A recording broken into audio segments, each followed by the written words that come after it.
2004. En s'approchant de Saturne, la planète aux anneaux et de ses 56 lunes, la sonde spatiale Cassini fait une découverte pratiquement inconcevable. Des conditions pouvant permettre la vie. Et si ces conditions peuvent exister à une telle proximité, que pourrions-nous trouver dans la galaxie suivante, sur une planète semblable à la Terre ?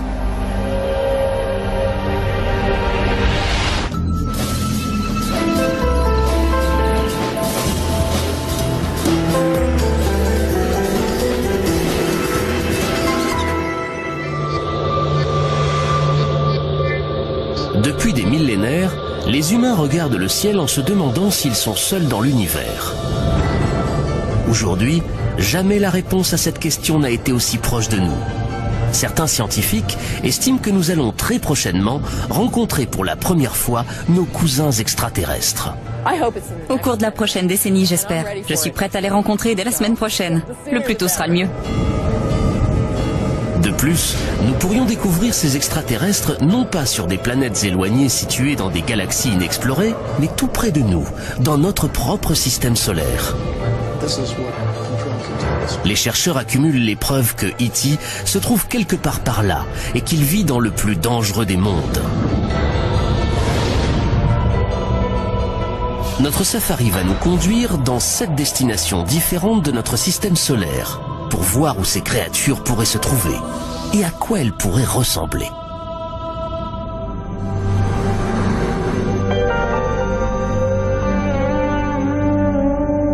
Ces territoires exotiques sont terriblement inhospitaliers.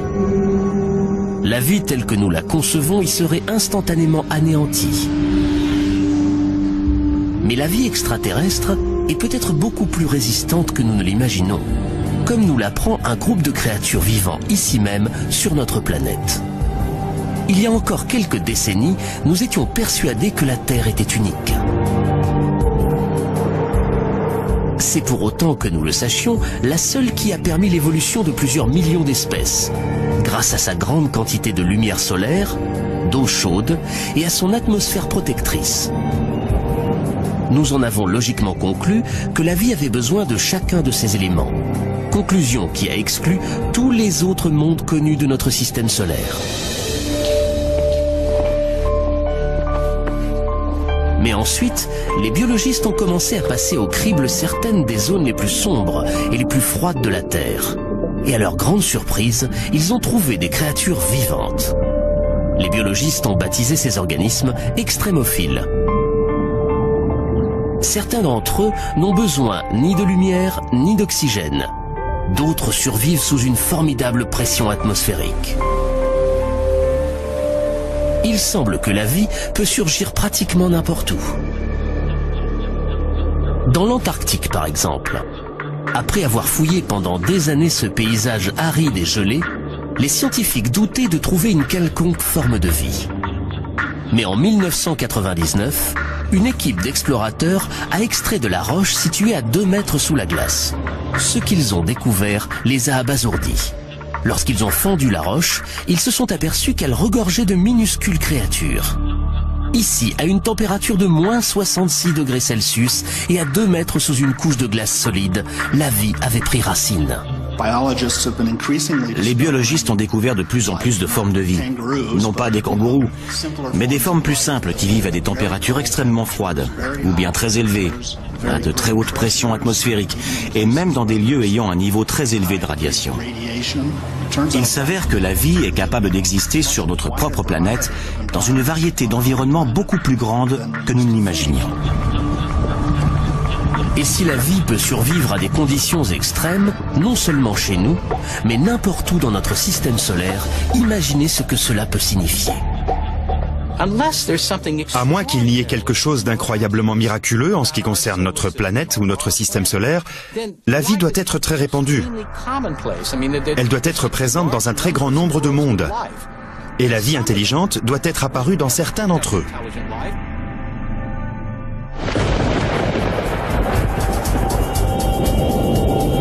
Au commencement, nous avons tous été un jour des extrémophiles. Notre Terre était une planète aussi mortelle que n'importe quelle autre.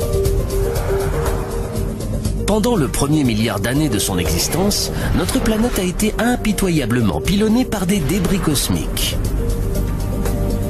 Ces impacts ont transformé sa surface en une infernale étuve bouillonnante où la vie était impossible. Mais une fois que le système solaire s'est stabilisé et que la Terre a commencé à refroidir, l'eau est apparue, ouvrant la route à la vie.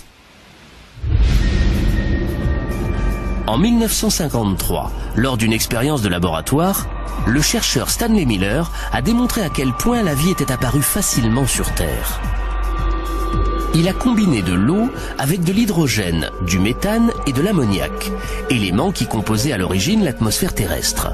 Il a ensuite soumis cette solution à des décharges électriques censées simuler des éclairs. Le résultat qu'il a obtenu a bouleversé le monde. Miller avait créé des molécules organiques appelées acides aminés, les protéines de base de tout organisme vivant. Si des éclairs ont permis de faire surgir la vie sur Terre, pourrait-il avoir fait de même sur d'autres planètes? Les sondes galactiques ont désormais trouvé dans notre système solaire les ingrédients dont Miller s'est servi pour son expérience, y compris un élément essentiel à la vie. L'un des éléments que chaque forme de vie connue sur Terre possède, c'est l'eau liquide.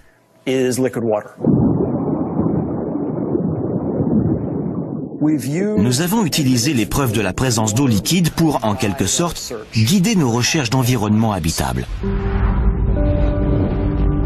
Notre safari met le cap sur 7 mondes, certains pouvant être riches en eau et où les scientifiques estiment que des extraterrestres pourraient se dissimuler. Sachant que la vie aurait pu y débuter un peu comme n'importe quelle vie sur Terre, tout le monde se demande à quoi elle peut ressembler. Nous commençons par le monde qui a toujours séduit notre imagination. Une planète située à côté de la nôtre, Mars. De toutes les planètes sur lesquelles nous avons cherché des traces de vie, c'est celle que nous avons le plus étudiée. Le chercheur qui pourrait être le premier à apercevoir des Martiens, si on en trouve, est Steve Squyres, responsable à la NASA des recherches sur Mars. De toutes les planètes, Mars a toujours exercé une fascination particulière sur les êtres humains. Depuis très longtemps, nous en savons assez sur Mars pour penser que c'est probablement celle qui ressemble le plus à la Terre. C'est peut-être celle qui ressemble le plus à la Terre, avec une atmosphère et des saisons. Mais nous, les humains, nous ne survivrions pas longtemps sur Mars. Sa couche d'air est extrêmement fine, 1% de la couche d'air sur Terre au niveau de la mer. Et elle est située dans un très mauvais voisinage de notre système solaire, à proximité d'une ceinture d'astéroïdes. Son atmosphère est trop fragile pour la protéger. Sa surface est constamment bombardée par des astéroïdes. Des vents violents peuvent transformer le sol sableux de Mars en de violentes tempêtes qui maltraitent la totalité de la planète des semaines durant et engendrent des tornades de 8 km de haut. À l'équateur, la température à midi est de 0 degrés Celsius et chute jusqu'à -70 pendant la nuit. David Grinspoon est conservateur en astrobiologie au Musée de la Nature et de la Science de Denver. Selon lui, Mars serait plus chaude si elle n'était pas un avorton de planète. Lorsque je prends une tasse de café, je sais qu'un petit expresso va refroidir rapidement, tandis qu'une plus grande tasse de café va rester chaude plus longtemps. Les gros objets restent chauds plus longtemps, parce que leur intérieur est protégé du froid qui s'évite à l'extérieur. Il en va exactement de même pour les planètes. Une petite planète va se refroidir plus tôt dans son histoire, tandis qu'une planète plus grosse, telle que la Terre, va rester chaude pendant des milliards d'années, ce qui en fait un meilleur endroit où y chercher la vie. Malgré les inconvénients qu'elle présente, Mars a toujours fasciné les scientifiques. Parce que son terrain semble donner la preuve de pouvoir permettre la vie. Son paysage dynamique fait de montagnes, de volcans et de profonds ravins n'est pas différent de celui de notre Terre. Pour les premiers astronomes, cette topographie ressemble à des océans et à des fleuves. Et même à un système de canaux, censé non seulement permettre la vie, mais avoir été créé par elle.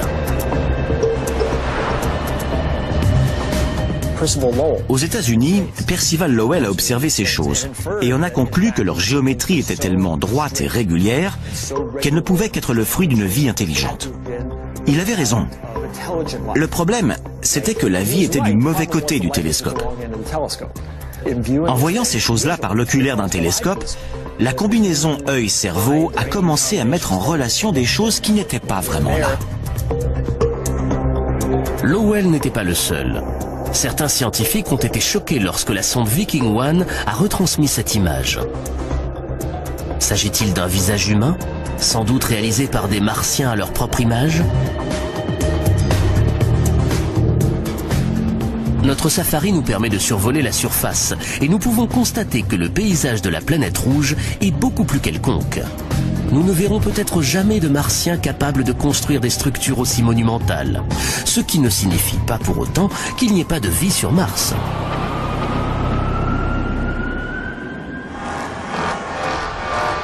Jusqu'à récemment, nous n'avons jamais vraiment su où chercher une éventuelle vie extraterrestre dans notre système solaire. Mais nous avons toujours su à quoi devaient ressembler les extraterrestres, une fois que nous les aurions dénichés.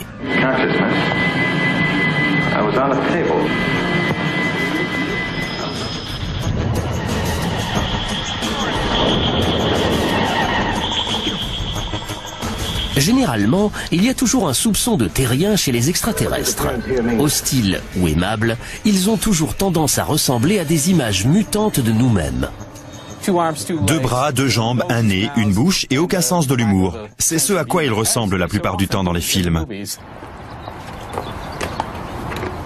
En tant qu'astronome en chef à l'Institut de recherche d'une intelligence extraterrestre de Californie, Seth Shostak a passé sa vie à écouter les ondes radio d'une lointaine société extraterrestre. Il n'y a aucune raison de supposer qu'ils vont nous ressembler, ni même penser ou se comporter de la même façon que nous, ou avoir un langage. Prenez l'infinie variété de vie sur Terre et vous constaterez que la vie peut se matérialiser sous toutes sortes de formes. Mais si la vie existe sur Mars, comment pourrait-elle survivre dans des conditions aussi extrêmes? Depuis les années 60, les scientifiques ont envoyé des douzaines de sondes sur la planète rouge. Les premières images qui nous sont parvenues de son paysage désertique ont rapidement fait s'évanouir tout espoir d'y trouver des êtres intelligents. Mais ce que les chercheurs ont vu les a surpris. Bien qu'il n'y ait aucune preuve de canaux réalisés par des Martiens, des signes montrent qu'il y a dû avoir de l'eau sur Mars. Certains pensent que la planète rouge a peut-être été bleue un jour. Il suffit de remonter il y a 2, 3 ou 4 milliards d'années. Mars avait une atmosphère plus dense. Il y avait clairement de l'eau à sa surface. Peut-être a-t-elle engendré la vie. Et lorsque les choses se sont un peu dégradées, la vie a dû s'adapter. La vie s'est peut-être adaptée et a survécu, car il peut encore y avoir de l'eau liquide en sous-sol. On a découvert entre autres des choses pouvant ressembler à des petits ravins, de minuscules ravins sur les parois des cratères. Mais il existe des preuves indéniables que certains de ces petits ravins se sont formés très récemment, au cours des dernières années.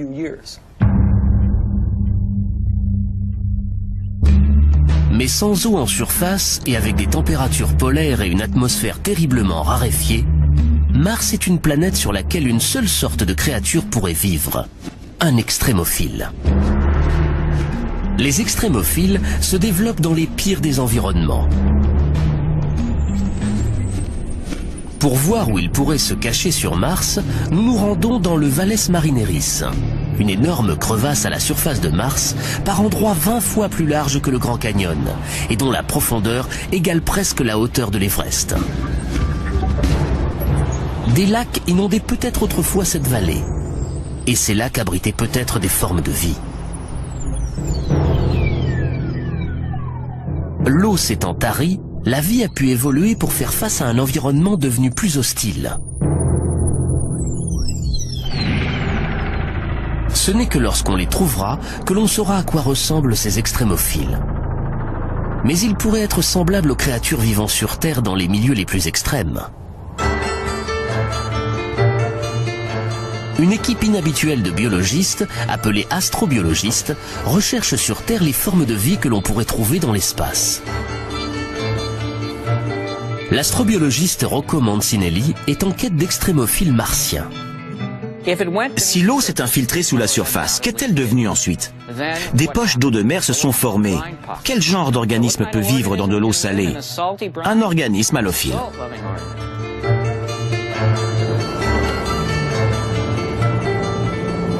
L'astrobiologiste Chris McKay pense connaître le genre de créatures halophiles qui pourraient survivre sur Mars.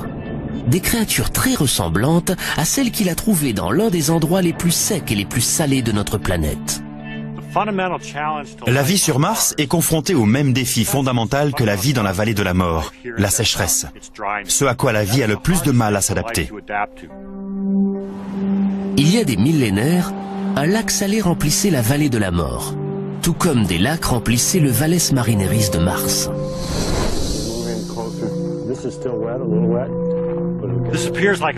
On dirait un endroit dépourvu de vie, un immense horizon blanc et vide. Mais pourtant, juste sous la surface se trouvent des couches d'algues et de bactéries. Elles vivent dans un environnement qui, sous de nombreux aspects, est fondamentalement différent de celui que l'on voit en surface. On est dans un endroit qui semble dépourvu de vie, qui semble mort, et pourtant si on creuse, on trouve la vie dissimulée sous la surface. Sous la croûte de sel se trouve une couche d'algues vertes vivaces qui survivent dans l'eau grâce à la lumière qui parvient à s'infiltrer. Les algues, à leur tour, nourrissent des micro-organismes halophiles. Les structures que l'on trouve sur Terre, dans les déserts, des lacs d'eau salée asséchés, sont les mêmes que l'on va trouver sur Mars. Les déserts salés ne sont pas les seuls endroits où la vie peut se dissimuler sur la planète rouge. Il y a aussi les formidables volcans de Mars, dont certains sont 5 à 6 fois plus grands que ceux de la Terre. L'astrobiologiste Penny Boston étudie les grottes, appelées tubes de lave, qui se sont formées une fois que la lave volcanique a disparu. Il y a encore peu de temps, nous estimions que de telles grottes étaient dépourvues de vie. La lumière du soleil n'y pénètre pas, ce qui signifie l'absence de photosynthèse. Mais Penny Boston a trouvé des preuves de vie extrêmes dans des tubes de lave situés à proximité d'Albuquerque, au Nouveau-Mexique. Nous savons qu'il y a sur Mars quantité de tubes de lave. Nous avons donc ici la possibilité de voir comment ils se sont formés, ainsi que les formes de vie qui les habitent.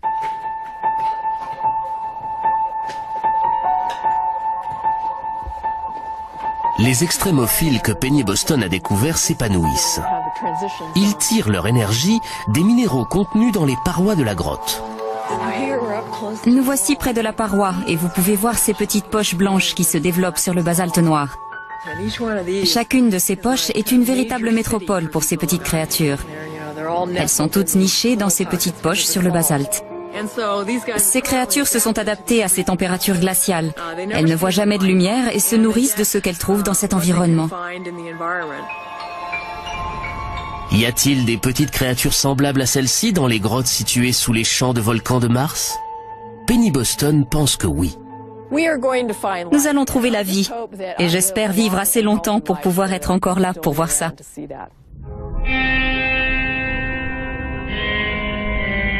Nous pouvons déjà avoir un premier aperçu des Martiens, non pas en visitant leur planète, mais grâce à leur visite sur la nôtre. Il y a 16 millions d'années, un astéroïde s'est écrasé sur Mars, projetant une roche de près de 2 kilos dans l'espace. Étonnamment, cette roche a pris la direction de la Terre et est venue se poser dans l'Antarctique.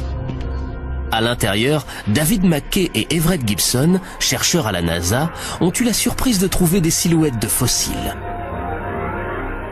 L'eau a creusé de petits tunnels dans la roche.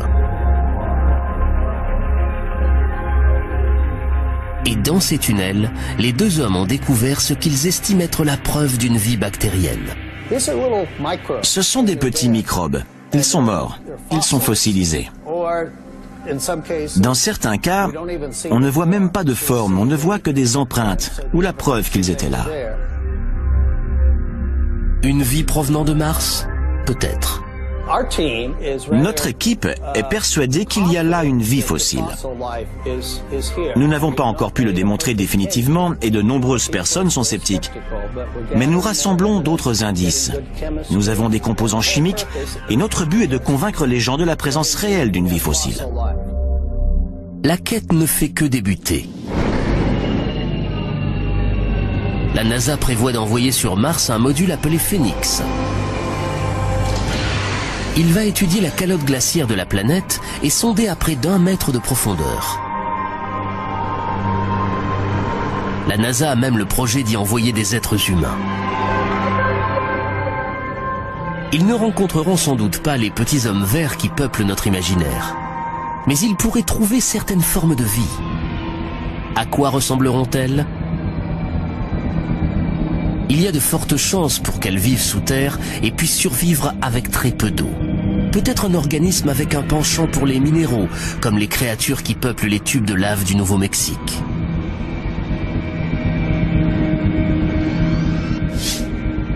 Même la plus infime découverte aurait d'énormes implications et prouverait que la vie n'existe pas seulement sur Terre, mais aussi tout près de chez nous. Si on trouve des microbes, même des microbes qui ne sont plus en vie depuis des milliards d'années, cela nous apprend quelque chose d'un très grand intérêt. Cela nous apprend que la vie s'est développée sur une autre planète. Et si la vie s'est développée sur la planète à côté de la nôtre, cela nous apprend que la vie n'est pas un événement improbable, une sorte de miracle qui se serait produit sur Terre et nulle part ailleurs. Cet événement s'est sans doute produit partout. Et Mars n'est que notre première étape. Notre safari va nous conduire vers des lieux encore plus extrêmes, où n'importe quelle forme de vie serait totalement incroyable.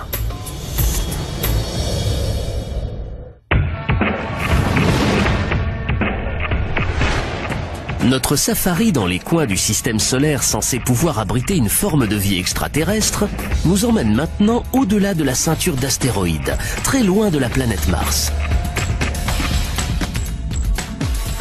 Ici se trouve le royaume de Jupiter. Mais cette planète, la plus grosse de notre système solaire, est très hostile à la vie, à cause de ses gaz toxiques et de son accablante gravité.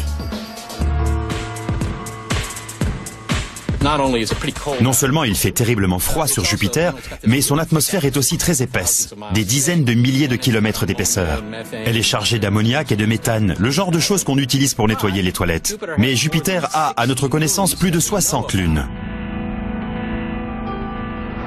À première vue, ces lunes ne sont pas des lieux où chercher une forme de vie extraterrestre. Leurs atmosphères sont très fines et elles sont glaciales. La température sur Callisto est de moins 250 degrés Celsius.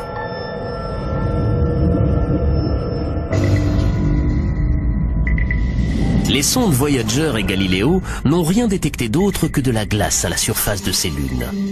À une seule et spectaculaire exception près, Io est l'une des lunes les plus proches de Jupiter.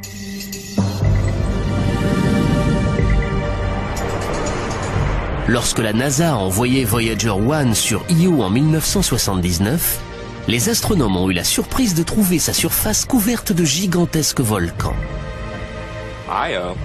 Io possède la plus grande activité volcanique du système solaire. Des matériaux volcaniques jaillissent constamment de sa surface. Qu'est-ce qui peut bien chauffer l'intérieur de cette lune glaciale? Étonnamment, c'est la force de gravité de Jupiter. La planète géante exerce une colossale attraction gravitationnelle sur ses satellites. Plus la Lune est proche et plus grande est la force, si grande qu'elle peut étirer leur croûte. Mais certains de ces satellites ont des orbites elliptiques. En s'approchant de Jupiter, leur croûte s'étire vers elle. Et lorsqu'ils s'en éloignent, leur croûte reprend sa forme sphérique. Ce mouvement constant crée des frictions dans les entrailles de la Lune. Et la friction génère de la chaleur. Cela revient à frotter deux bâtons l'un contre l'autre pour faire du feu. L'attraction de Jupiter réchauffe Io de l'intérieur vers l'extérieur. Les gaz volcaniques et l'absence d'eau rendent Io hostile à la vie. Mais d'autres gros satellites de Jupiter sont plus éloignés. Suffisamment près pour que la gravité de Jupiter les réchauffe de l'intérieur, mais assez loin pour que leur surface demeure calme. 3 d'entre eux semblent particulièrement prometteurs comme éventuel habitat d'une vie extraterrestre. La lune la plus éloignée de la planète géante est Callisto. En surface, Callisto ressemble à notre lune, déchirée et ravagée par les innombrables chocs d'astéroïdes. Ces impacts ont pu faire fondre la glace pendant de brèves périodes, permettant à la vie de prendre pied.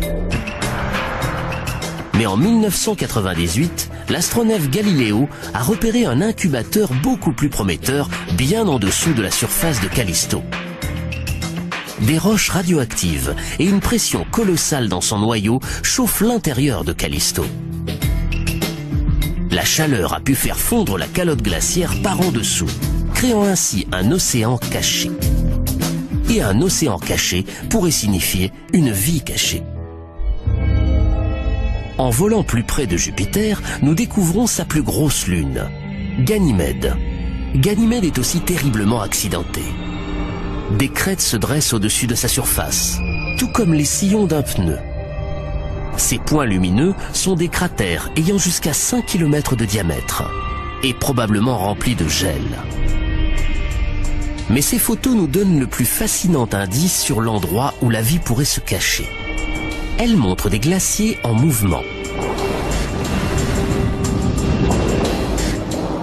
Des glaciers ressemblant à ceux de la Terre. Les glaciers mouvants de Ganymède pourraient aussi être le signe d'une source de chaleur à l'intérieur. Donc, tout comme Callisto, Ganymède pourrait posséder un océan caché, enterré sous 200 km de glace. Mais la troisième lune de cette étape de notre safari est la plus intrigante. Elle s'appelle Europa. Des trois, c'est elle qui est la plus proche de Jupiter. Cette proximité de la planète géante signifie que le noyau d'Europa pourrait être très chaud, beaucoup plus chaud que ceux de Callisto et de Ganymède. Mais sa surface demeure glaciale. Une puissante combinaison pour la vie, car il pourrait y avoir une zone tempérée où le froid et le chaud se rencontrent. Des fissures gigantesques entaillent l'épaisse croûte de glace d'Europa, signe que la glace dérive constamment. Nous observons les mêmes crevasses sur notre planète dans les couches de glace qui recouvrent l'océan Arctique. La croûte d'Europa dérive peut-être sur le plus vaste océan du système solaire. Un océan 2 fois plus grand que tous ceux de la Terre réunis. Les cicatrices d'Europa constituent des preuves solides de la présence d'eau liquide sous notre propre planète. Cette eau pourrait en faire notre plus grande chance de trouver une forme de vie dans notre système solaire. S'ils existent, il y a de grandes chances qu'au moins certains de ces océans soient là depuis très longtemps, 4 milliards d'années ou un peu plus. Et il semble très plausible qu'en 4 milliards d'années, quelque chose ait vu le jour dans un océan d'eau.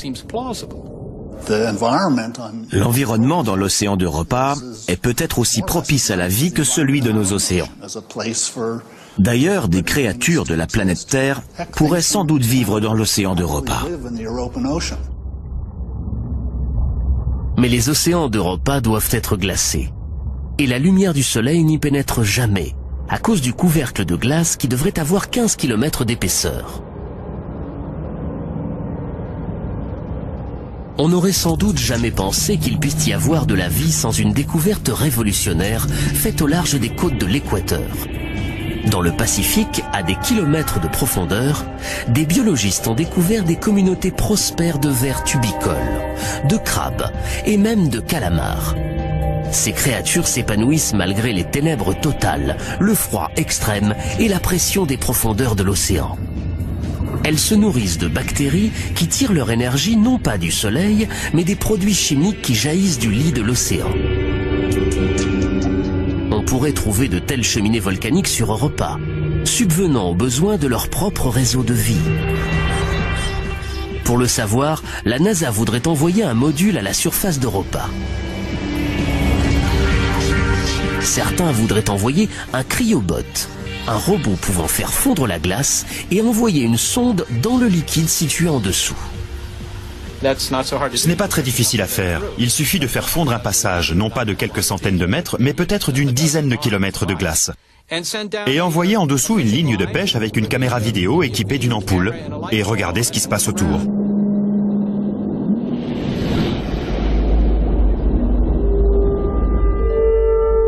avec une telle quantité d'eau, on ne peut pas écarter la possibilité que des formes de vie très basiques aient évolué.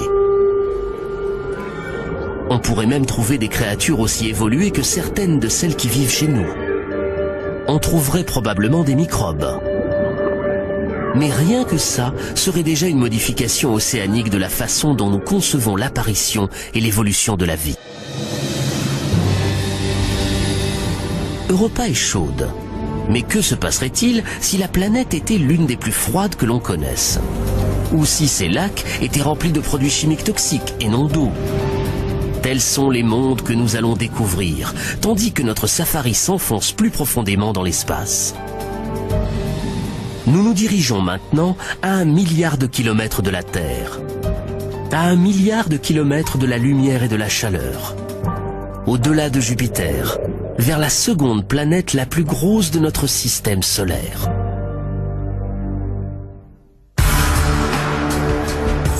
Tandis que notre safari en quête de vie extraterrestre longe rapidement Saturne, la planète aux anneaux, nous apercevons les tourbillons de gaz qui agitent son atmosphère. Nous ressentons aussi la gravité de Saturne, plus faible que celle de Jupiter, mais néanmoins considérable. Nous poursuivons notre route. Nous n'avons pas la chance d'y trouver une quelconque forme de vie. Les anneaux de Saturne sont eux aussi terriblement inhospitaliers. Ils sont faits de roches et de blocs de glace, aussi petits qu'un grain de sucre ou aussi gros qu'une maison. Mais Saturne a de nombreuses lunes. Jusqu'à présent, nous en avons repéré 56.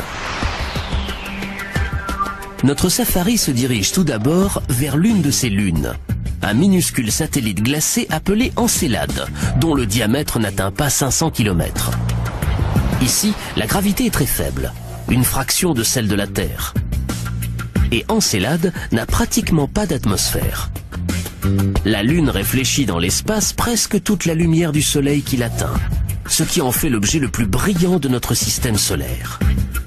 Il y a encore très peu de temps, nous pensions qu'Encelade était trop froide pour permettre la vie. Il s'avère que nous avions tort. En 2005, après 7 ans de voyage, la sonde Cassini s'est approchée de la minuscule Lune et a détecté quelque chose qui a abasourdi Caroline Porco, le principal chercheur de la mission. Voilà la photo qui a attiré notre attention, qui nous a coupé le souffle. Ce que vous voyez sont les jets d'eau d'un geyser. La vapeur et l'eau chaude du geyser heurtent le vide glacé de l'espace et explosent en un jet de glace. L'absence presque totale d'atmosphère ne pouvant le retenir, le nuage de glace peut devenir aussi gros que la Lune elle-même. Caroline Porco n'a jamais rien vu de tel ailleurs. C'est un peu le rêve de tout explorateur planétaire de tomber sur un corps céleste tel qu'Encelade. Ces jets, ces fontaines si vous préférez, crachent de la vapeur et de la neige glacée à des centaines de kilomètres au-dessus du pôle sud d'Encelade. Une seule conclusion s'impose. Le noyau de la minuscule et glaciale Encelade est chaud. Tout comme celle de Jupiter, la formidable force de gravitation de Saturne s'exerce sur ses satellites, créant des frictions et de la chaleur en leur sein. Ce qui semble pour l'instant une conclusion inévitable, c'est qu'il doit y avoir de l'eau liquide dans les entrailles d'Encelade, car c'est chaud. La seule façon dont nous pouvons expliquer la chaleur, sans parler des jets, nous indique que les températures doivent être suffisamment élevées pour liquéfier l'eau. De la chaleur, de l'eau liquide. Même aux confins de notre système solaire, on peut trouver les éléments fondamentaux de la vie. Quel genre de créature pourrait vivre dans les eaux brûlantes d'un geyser? Grâce aux sources chaudes de la Terre, on en a une petite idée. À une époque, nous estimions qu'il n'y avait pas la moindre vie dans les fontaines bouillantes du parc national de Yellowstone. Mais un jour, des chercheurs ont découvert des microbes dans ces eaux. Des microbes se nourrissant des produits chimiques dissous dans l'eau. Aujourd'hui, on les appelle thermophiles.